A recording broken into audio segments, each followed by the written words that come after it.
Welcome back to coverage here at Grand Prix Washington, D.C. I'm Marshall Sutcliffe. I'm in the booth with Kenji Egashira.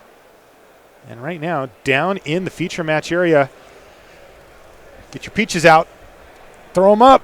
Woohoo! PGO. The Oath. The Goth? Yeah. Owen Turtenwald, William Huey Jensen, and Reed Duke, all of them on the top 25 on the power rankings. On the other side of the table, team out of Europe, Arne Huschenbeth, Daniel Grafensteiner, and Sasha Schwartz. And they are underway here. You got those names on lock. Yeah, these are all German names, so this is kind of my wheelhouse. Reed Duke with a nice start here. Jeez, this is turn 3, and he's kicking a sapling migration. Wow. How about 6 creatures on the battlefield, turn 3, Marshall? I'm interested. That is an explosive start for Reed. Now, the Pegasus Courser strangely does a pretty good job of holding off all of these creatures, assuming it survives. Right, but it doesn't take much for Reed to have anything here that can just go over the top. Now? Oh! Oh my God! Is that a kicked Allosaurus? So, turn 3 he played a 6-drop. Turn 4 he played a 7-drop. This is insane. Yes. Is this real? I mean, it's Reed, so yeah, of course it's real. Wow, Sasha must be like, why did I make this trip all the way across the ocean just to get smacked around by Reed Duke? Presumably these players are also going to be at the PT, though. So. He has 10 power out, and, and his opponent has no board? Yeah, 6 of the creatures have power and toughness. It's also a lethal amount of damage. I'll play my 4-mana 3/3 go. The problem is, because Reed is going so wide, even a singleton removal spell on the Allosaurus, like Eviscerate normally would be pretty good. Okay, that's actually interesting. Right. It certainly doesn't solve the problem completely, but it could bottleneck Reed Duke a bit on his ability to attack. Well, yeah, and if Reed just has a single removal spell, game over. But it's not hard to imagine that Reed just goes, okay, well, I'm going to pay 5 and still attack with 5 creatures, one of them being the Allosaurus. You know, you're going to take 8 damage regardless. Wow. But he could also just develop out his board. I mean, this has been a 6 start. Ay.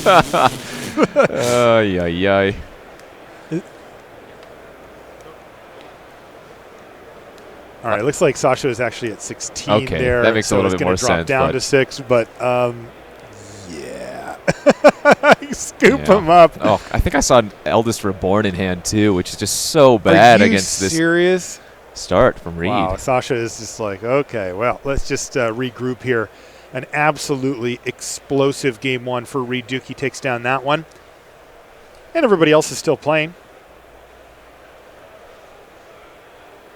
I mean, that was like a 3-minute match, yeah, or a 3-minute game. It was just turn 5, turn 6, whatever that was. GG.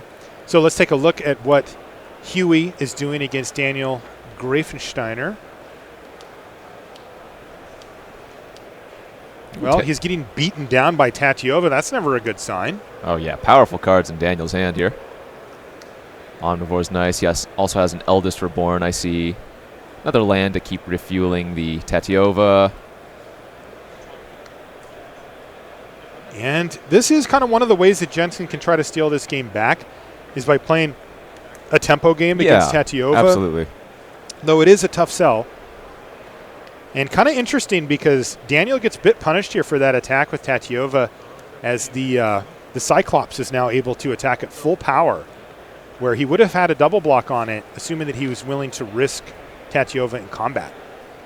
Yeah, I think Daniel made a fine play, though. He knows he's just getting so much card advantage and extra life off the Tatyova, but starting to get a little sketchy. Yeah, but with that much mana, yeah, you do figure like he can restabilize. I think he's probably going to sit back this turn. He does have a Baloth Gorger and a Deathbloom the Thallid Omnivore again, so he might just play out 2 creatures and say go. Yeah, I mean, he doesn't want to offer the trade, I don't think, Tatyova for the Journey Mage here. Plus, goodness sakes, with 5 spells in his hand, it's certainly incentivized to just sit. So he's going to replay the Thallid Omnivore and also a friend. Yeah, he did have the Death Bloom. Yep. Very nice one here to help stabilize this board. And now, once again, the ball is firmly in William Huey Jensen's court.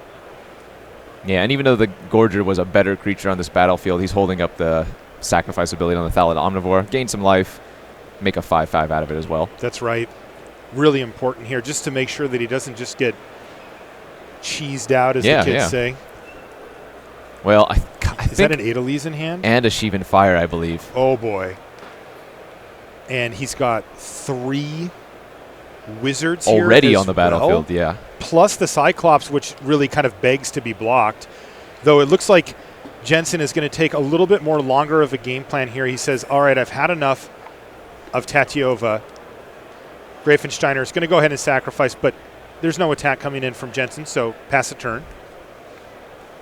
Well, let's see if Daniel can help, can stabilize, or excuse me, can leverage the cards that he got out of Tatyova while she was around and push through to win this game.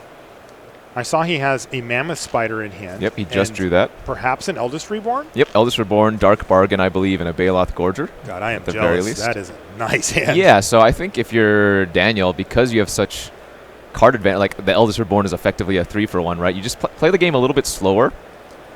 Oh, I'd pump the brakes big time. Oh, yeah, oh, yeah. Yeah, I'm not in a hurry with that hand. Okay, that's an interesting play. He's actually just going to kick the Gorger. I'm really surprised to see him do that. Now, that was the most mana-efficient play that he could make. Sure. He could have also just played it as a 4/4 and cast Dark Bargain at end of turn. Right. That would also have used up all of his mana. And the difference between a 7/7 and a 4/4 on a defensive front isn't huge. Now, when he does start attacking, he's going to be happy he has a 7/7. Yes, agreed. In the meantime, he's going to take a hit from Adeliz's Cinderwind. Well, that's actually a big problem because if Huey just finds one bounce spell or a fiery intervention or something for the Mammoth Spider that Daniel is probably going to play this turn, you know, it could be a huge problem. Though, I think that was a Sapling Migration he might have just drawn. So that gives him a lot of life buffer with that Thallid Omnivore. Sure. And in fact, the Omnivore probably can start attacking in if Daniel just goes, kick Sapling Migration, attack for 3. Sure. I mean, Jensen's down to 12. Yep. Well, Daniel's going to just take a more straightforward line attack with Baloth Gorger. I mean, we could also see Spider plus Migration for 2. That's also not a terrible line, and it also holds off the Adeliz. Right, and it leaves him with a mana available to sacrifice one and make sure that he doesn't just get killed on the spot. Yeah, this is definitely another fine play. I like this turn a lot more than his previous turn, but definitely. Yeah, that's a really smart play from Grafensteiner to recognize that he doesn't need to kick that Sapling Migration this time. I think he might have a Sylvan Awakening in his hand as well. Really? Yeah. The green Fireball. Currently he has 8 lands, so he'd have 5 2/2s that have, and remember, I mean, it would be lethal. Well, they're not bad defensively as well because they gain reach and indestructible. Now, if you're casting that defensively, you're generally not in a good position, but Fact or fiction, that card's good. Fact. No way. Yeah. Yeah. You don't think that's a good card. You don't think that's a good card. What do you mean? Fact or fiction you cast at the end of their turn. You know, they choose 5 cards. I said that card. Oh, all right. Thanks, Rashad had me back there.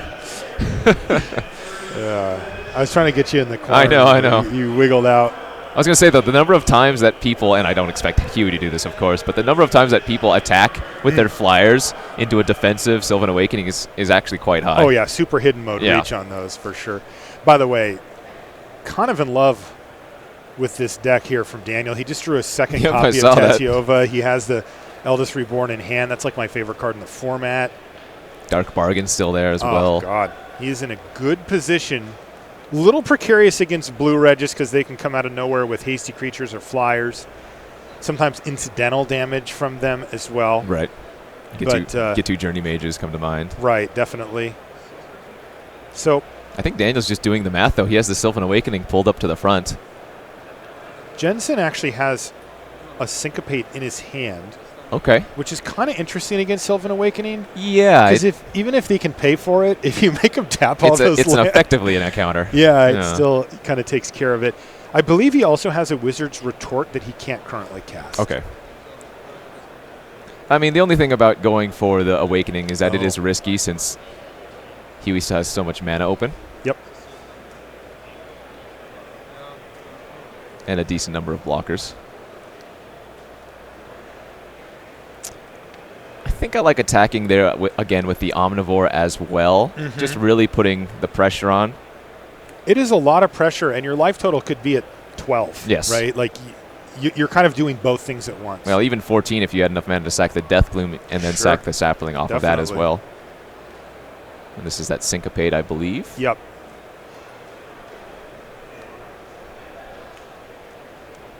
So Eldest Reborn is going to get syncopated. Is there anything that Grafensteiner can do on the follow-up? No. Again, the mana issue is a little bit awkward here for Jensen. He's got 2 double blue spells in his hand. Ooh, that was Fiery Intervention off the top. That's not bad. So you can shoot down the Mammoth Spider and get in for 3 in the air with the Adeliz.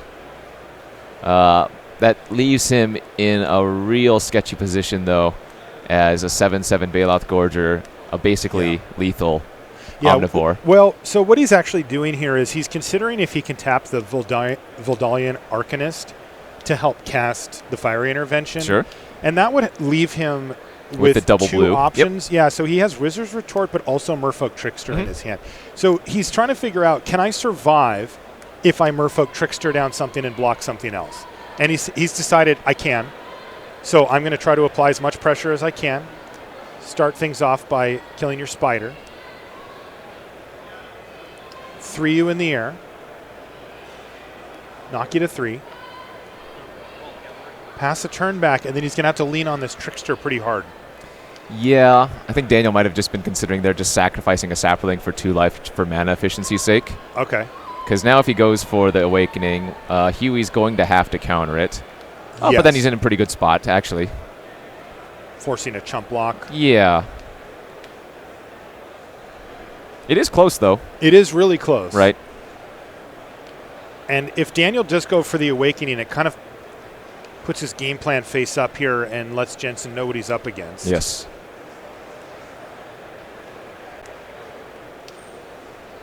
Might be just going for Tadiova. Really? He's got 5 mana pulled to the front there. And then play a land and go up to 4. Really leaning on that Thallid Omnivore. Tadiova number 2. Land, go up to 4, draw a card. Ooh. Daniel perhaps playing with fire here. He's got to be careful. Yeah, again, still has access to the 3 Saplings, though. Yes. So. He's not going to die next turn, but boy. Kind of up against that, up against the edge here. Yeah, I mean, there's only a few things that Huey could have here, right? I mean, knowing that your opponent tapped their Voldalian Arcanist, left up 2 blue. Yep. Merfolk Trickster is one of the prime things that you're thinking of, as is the Wizard's Retort. So maybe that's one of the reasons he opted not to go for the game-winning spell, as it's still going to be good next turn, and this gives him a little bit more leeway. Jensen says, I'd like you to indicate that you're going to combat first, if possible.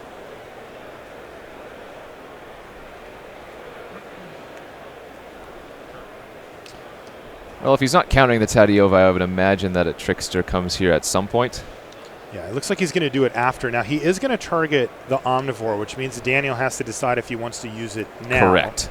But that effect will go away at the end of turn, so Daniel will still have the ability to gain life on Jensen's turn if he decides that he needs to do that. Well, the important thing now is that it's going to lose its ability right now, so unless Daniel pumps, Huey knows he has a good 4/4 block on the 3s for 3. So, yeah, I think you have to sacrifice at least 1 Sapling here.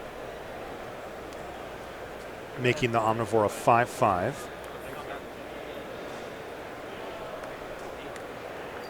And he'll gain 2 life in the process. That's right. So go back up to 6. Oh, he's going to do it again. Okay. So this makes it into a 7/7, which actually doesn't prevent a double block here. Though, if there is a double block, Jensen's losing both creatures and the Gorger's hitting. So, sketchy.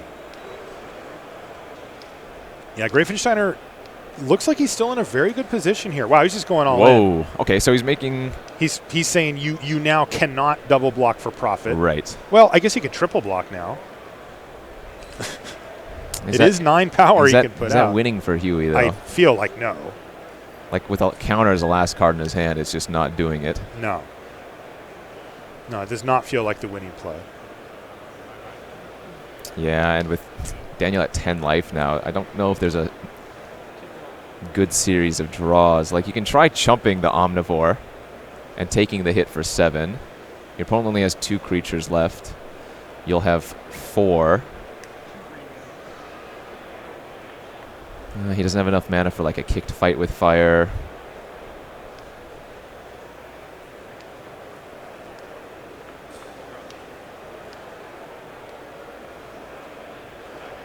Yeah, time and time again, we've seen the Omnivore just be the pivotal card in these matches. All weekend. Yeah. Card's been fantastic. Always been fine to play it. I like it, but boy, it really feels like it's found its home here in Team Sealed somehow.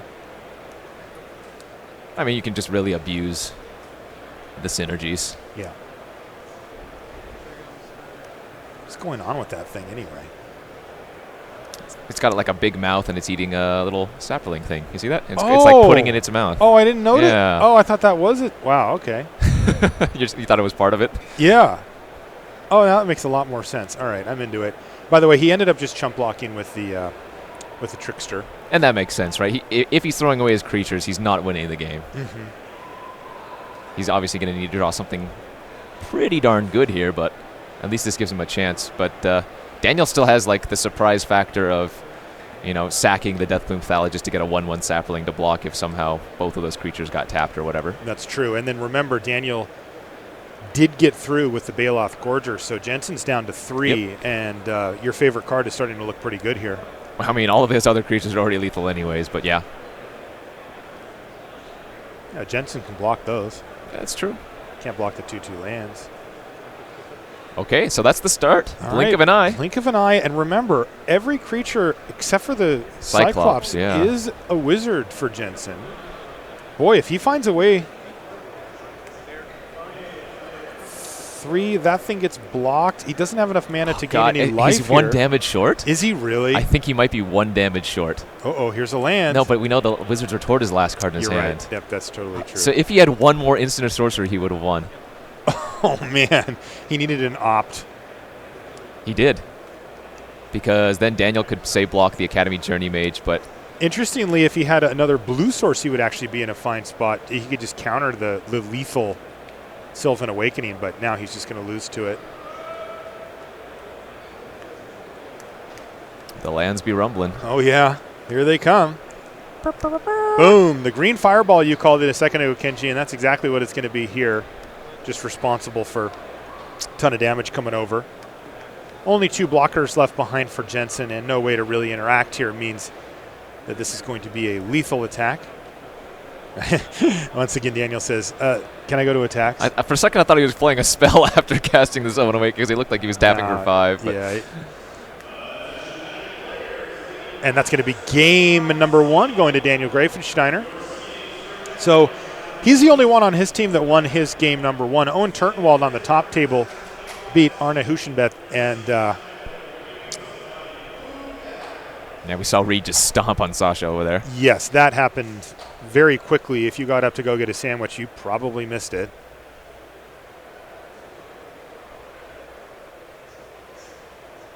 So it was turn 1 Llanowar Elf, turn 2 Elfame Druid, turn 3 kick Sapperling Migration, turn 4 kick Territorial Allosaurus, turn 5 kill your 1 blocker. Eviscerate, yeah. It's pretty bad. Let's see what Sasha's up to here. Oh my. Looks like he's got a slightly better board state than the last time we saw him. Now he has Ariel, Evra, and Icy Manipulator all going on. So, okay. The game is still close, though. Reed would only need like a gift of growth to win this right now. Wow, life totals are low. 3 to 6. Yeah, even with Evra, Sasha's still at 6 life.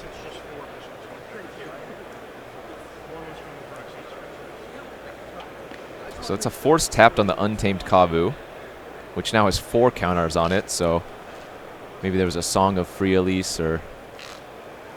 Oh, was that the Phyrexian Scriptures? That's what happened. Wow. So Phyrexian Scriptures resolved, presumably. Yet somehow Sasha's still way ahead on board. So it could be that Invoke the Divine was used after the first chapter was read. Okay, that's definitely possible.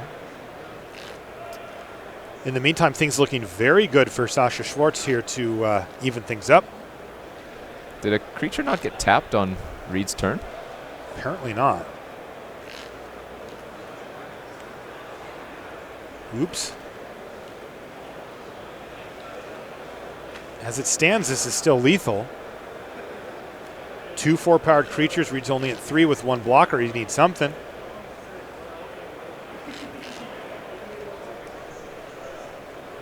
Block. Reed has something. Vicious Offering to kill Ariel. Sasha likely wants to make a knight in response here.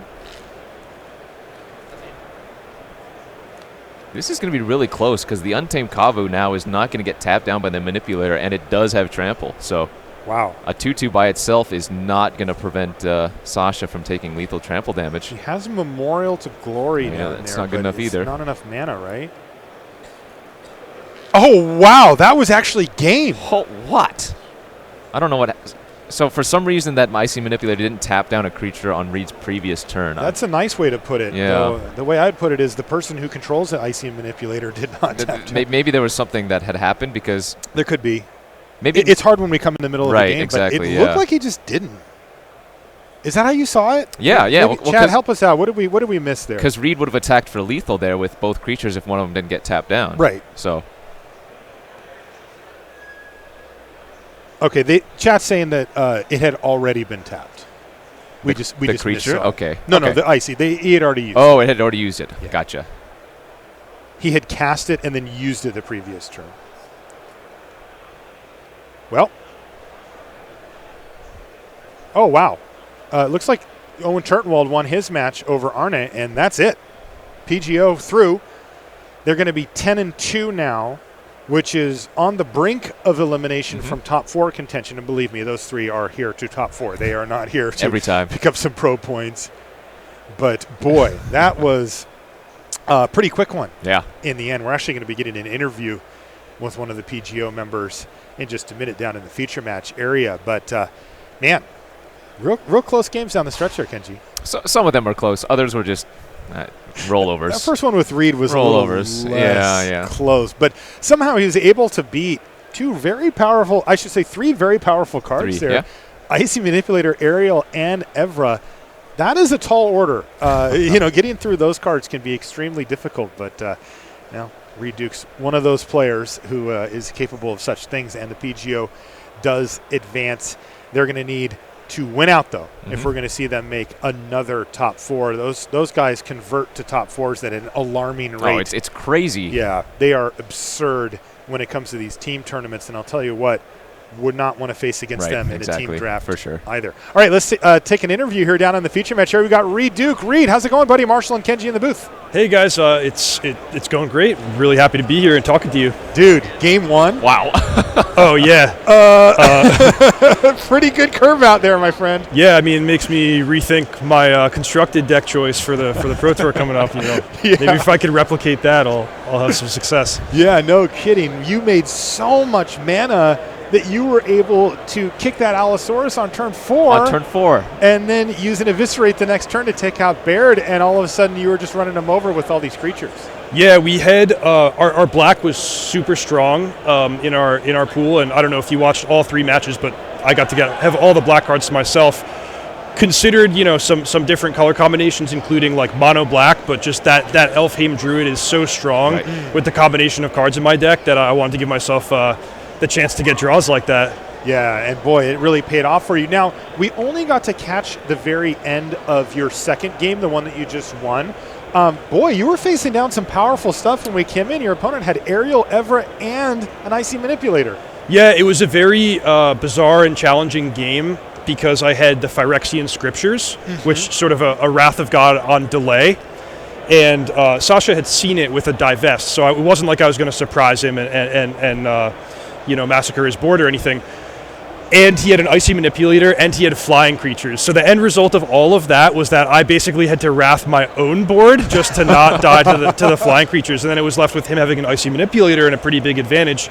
But drawing Vicious Offering on the final turn, sort of the miracle card with the life totals exactly the way they were, and my 6/6 trample getting the surprise attack after he decided to use Icy Manipulator aggressively. Yes. So it just sort of worked out perfectly in the end. Yeah, and of course that Vicious Offering, meaning no life gain. Yep. I mean, that was just the right card for you. We didn't actually get to see Owen's match, but he won 2-0, and then we did get to watch the end of Huey's game 1, which was a really close one as well. So you guys are sitting at X and 2, Reed, back against the wall, but still live for top 4.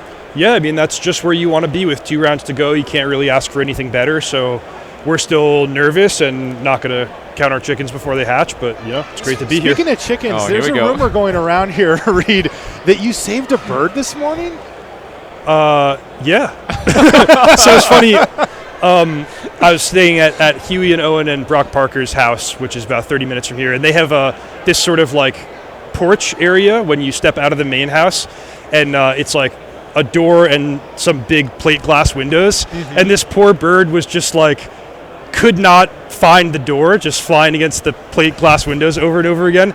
And so we're like, can we really just leave the house and leave this poor creature like struggling like this? So Shahar and I went and got like a broom from the kitchen and just kind of like shoot it out. Here, buddy, find your way out. But he's good for you. For the viewers at home, the bird is safe and sound and living a happy life with all his bird friends. Well, that's great, Reed. Thanks for the story, and good luck to you guys in the last few rounds. Thanks, Marshall. Sometimes I feel like that bird hitting the glass door. I was going to say, that feels like playing Magic Online, and the draft isn't going your way, right? You're just hitting your head against the glass wall, and you need a Reed Duke to come broom you away sometimes. Definitely. He doesn't show up every time. Shocking. All right, we're going to take a short commercial break. We'll be back with more right after this. So judges are here to make sure that you guys have the best possible event that you can. We help out with logistical things like putting up pairings, passing out slips, giving you product if you need product, and basically here to help you out with anything that you need. Answer any judge calls that you have, whether it be about the rules, the event, or just life in general. We're here to help you.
officially this time. Marshall Sutcliffe with Kenji Higashira.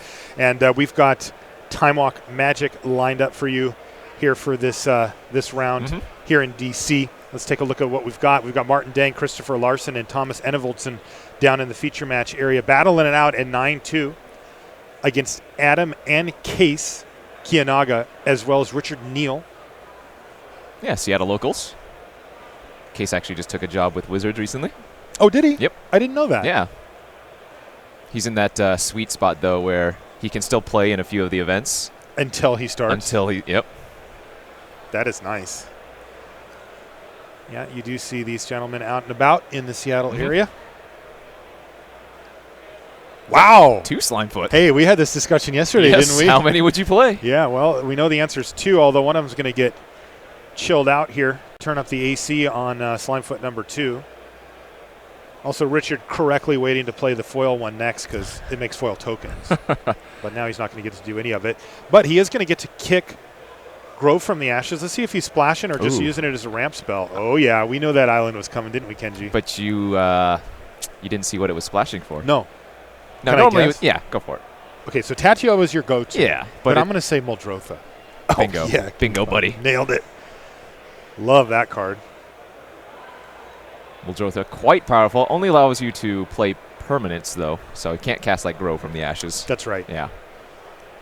Currently for Richard, can't cast nothing. But hey, what? Oh. Hey! Oh, Syncopate. All right. So Thomas Enevoldsen did need that, though. That was the kind of card that can really run away with the game if left unchecked.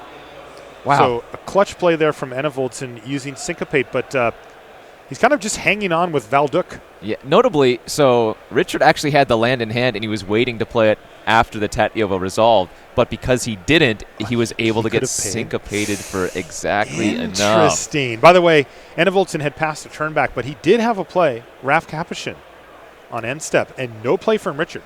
Yeah, Neil has 2 Eviscerates in his hand, so I don't think he's too worried, considering he's still at 20 life. But Divination to keep things rolling forward here for Enevoldsen. Make sure he hits those land drops. Passes the turn back. Is that another Territorial Allosaurus? It is. That totally is. Holy moly. Now, can he kick it and play around Syncopate here? He can. I think he can, yeah. He can. It's 7 mana. And he's going to do exactly that. Knock Raf Capuchin out of the sky with that dinosaur tail. And, yeah. It has really little arms. So it's kind of – anyway. And, boom, 5/5 on the battlefield as well for Richard. So things looking very good. Yeah, this is just one of the better rares in the format. We've seen it time and time again these last few days. It's just so good. Wow, Thomas nothing but legendary creatures over there. Wrath, Tiana, Valduk. But Neil, again, just 2 Eviscerates in his hand. Skittering Surveyor as well. He is in prime position here. I love this deck. Very good, We've seen this deck, by the way, time and time again. Oh, yeah. Green-black based, splash blue, sometimes splash red, with some number of Grow from the Ashes, Skittering Surveyors to help fix the mana. And then they get all the Tatyovas and the Slime Feed, and this is right where I want to be. Yeah, the card quality here is just so high for Richard. Like, look at the card. 2 Slimefoot, Tatyova, Territorial Allosaurus, and Grow from the Ashes, Eviscerate, another Eviscerate in hand. Like, things are going well for him here. Somehow Skittering Surveyor's the worst card that he's cast this game. It's just excellent. Speaking of. Now, Thomas does still have a full grip of cards. He was stumbling on lands there for a little while, so it's now going to be on Richard, who, again, still has that second Eviscerate in hand, but it's not too hard to imagine that Thomas just plays, threat into threat, and then Richard is kind of on the back foot unless he can draw something nice. Valduk hasn't done anything kind of non-bowing right now with the Deep Freeze. Sure. By the way, we see this once again, that the players are just kind of going to combat, yet with a card like Merfolk Trickster in the format, definitely better to say, I'd like to go to combat and kind of put your opponent to the test. Now let them know what you might be planning on doing ahead of time. Small things, but can give tells for sure. That was a good draw for Richard there, who found another Baloth Gorge, another fat creature. Oh, there's some beef on the battlefield. There's no doubt about that. Yeah, but a nice one here for Enevoldsen as well. He kicks a Drake. Yeah. So the other option here was for Richard to eviscerate the Drake just to make double blocks not so relevant. Looks like he's going to hold off, though, and just go for the aggressive. Oh, he found a third eviscerate. Is this real? Wow. Well, now I'm really surprised that he just didn't cast that pre-combat. I am, too. Yeah, that was a risky play. He could have given up the Allosaurus there. In trade for a 4/4, right. Yeah, now it's desperation time for Enevoldsen, attacking with both creatures, neither of which can actually get through the 0/4 on their own. I mean, Richard likely just takes 2 damage here and says, sure, I'm at 15 now. You did it. Here's another deep freeze to freeze. Oh. Whoa! Wow. Okay. Wind chill is getting a little low here in the room as we now see triple deep freeze on all 3 of Richard Neal's actual threats. And he doesn't actually have anything else to follow up. No, but that being said, Enevoldsen doesn't have anything going on either, so we're going to stare at each other for a few turns. You got to like Richard Neal's side of the battlefield here. Just in a top deck war, you got to figure that he's able to find more powerful stuff. And Enevoldsen's flooding out hard now, too. He is playing out his lands, though, which could tell of a fight with fire, because normally you would want to hold on to some number of extra lands if you have this many, just to play around like a Caligo Skin Witch. Right. Enevoldsen's going to go ahead and trade off. Can he find a non-land card? Just the once for Thomas. Wait, I think Muldrotha might actually be in Richard's hand. Really? No, Vicious Offering, Eviscerate. Because I would cast it. Well, he might be trying to play around another counter or something. Yeah, that's a tough sell. But, yeah, it could be. Saproling Migration looks fine here. No, pretty good. He's just going to start attacking with all of his creatures. Right? Yeah. Valduk will block something, but no, Richard's going to sit back. Wow. He could have won the game in 2 turns. I'm very surprised. Maybe 3 turns, but maybe not anymore. Maybe he knows his late game is so good, but I would have just used Vicious Offering there and then attacked in for 6. I agree with you. Oh, okay. Well, that's pretty darn good here, too. Against triple deep freeze. Lord. Not to mention 5 Saprolings. Thallid Soothsayer is going to just make mincemeat of this board and refill Richard's hand. Okay, Zahid's a good start, but again, a third Eviscerate we know that Richard has already. Yeah, he's going to have to use it here as well because even one hit from Zahid is not something that he's interested in taking, given what you talked about earlier, fight with fire potential. And Enevoldsen has plenty of mana to kick it too, so he is going to need to take care of Zahid at the earliest opportunity. Though the good news for Richard is that that's usually obvious. I mean, Zahid is a massive threat that you will kill basically on sight whenever you can. Oh, Muldrotha in hand. Yeah, this one could be over. If he resolves an Eviscerate here and sticks Muldrotha, we're going to see game over. Yeah, I think you have to start with the Eviscerate on the Zahid before doing anything else. Definitely. Don't want to get anything bad happening to this Eviscerate. Oh, but look at this, a rescue to save Zahid. Okay, that's fine. I mean, that honestly is probably enough time that Richard will just take over this game now, as it's going to be 2 turns before that Zahid would be able to attack. Yeah, now I actually do start thinking about what you were talking about earlier, though.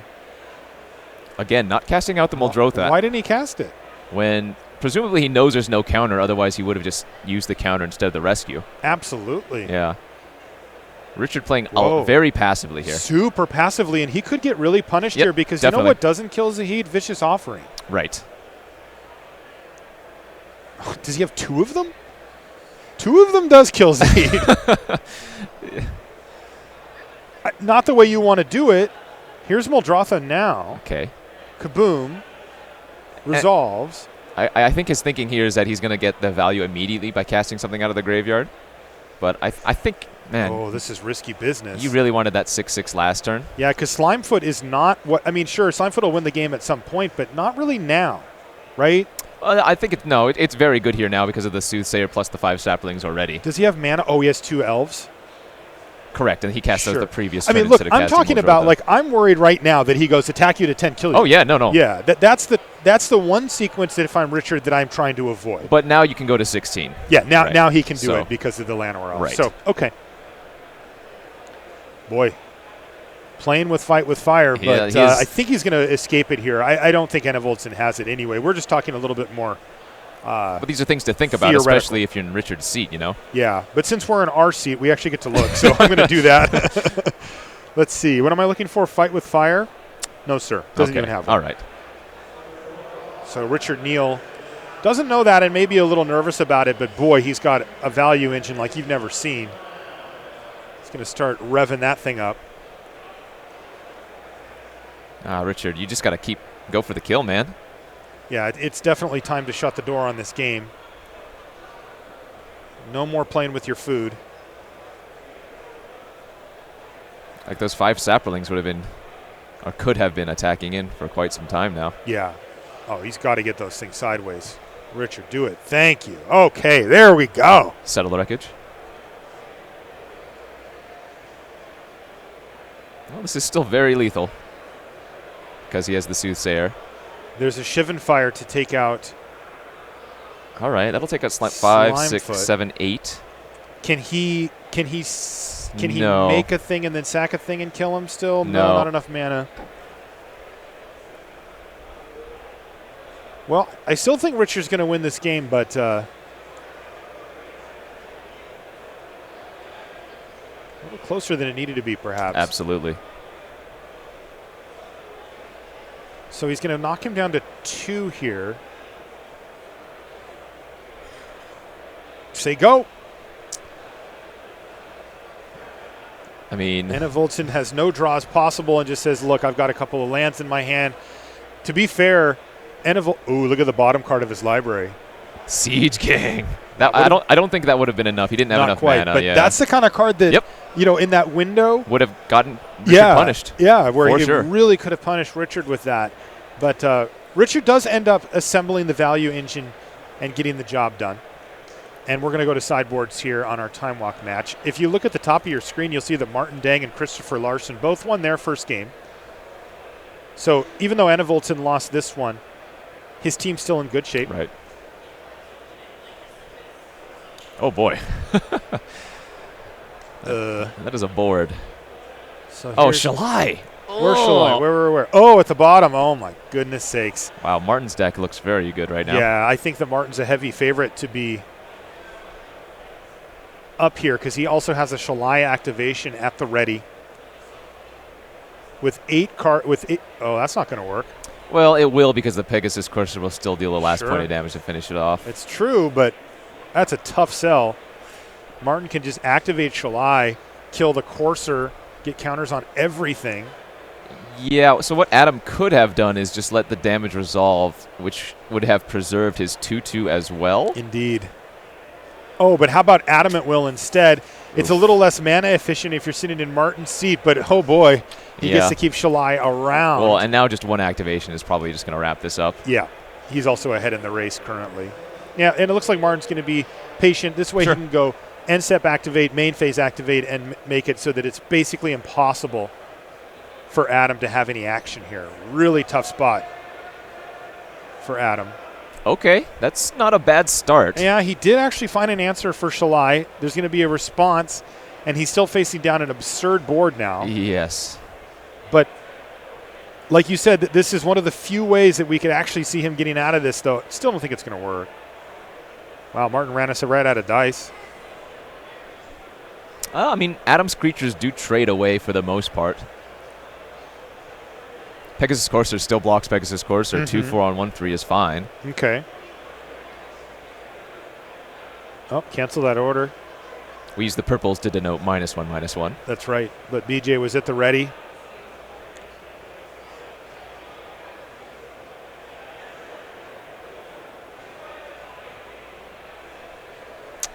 Pierce the Sky. Pierce the Sky to kill a flyer. Now, this attack has to still be good, though, Yeah, this right? forces at least 5 damage in the air if he wants to jump the 3/3 Sapherd.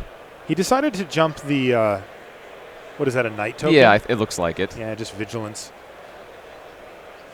He can survive, though, right? I think he I can. think so, too. He has 4 blockers, or 5 blockers. So, yeah, he can survive. It's just Yeah, the board is still going to favor Martin by a large amount. that's right. And a lot of these creatures are going to get either killed or traded off in combat. So, tough spot here for Adam Kianaga. Block, block, block, block. And a chump. So trade.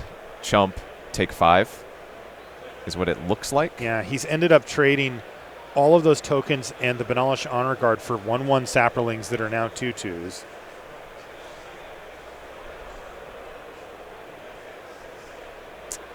Tough spot.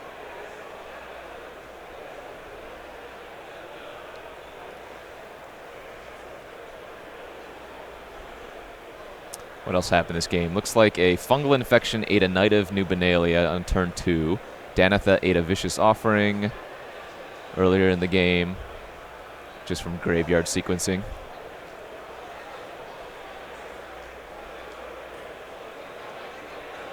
Those are both very good answers for those cards. Yeah.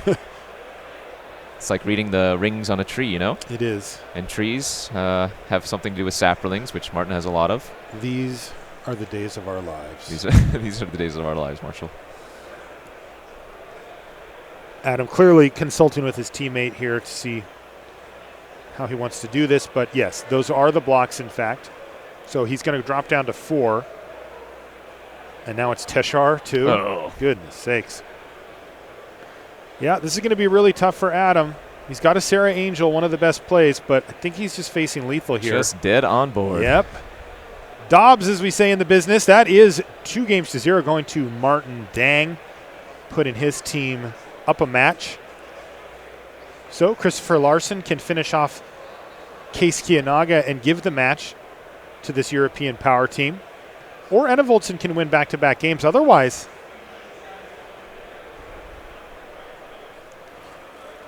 looks like we're going to cut it a little short here because we're actually going to be going to the next round of live action.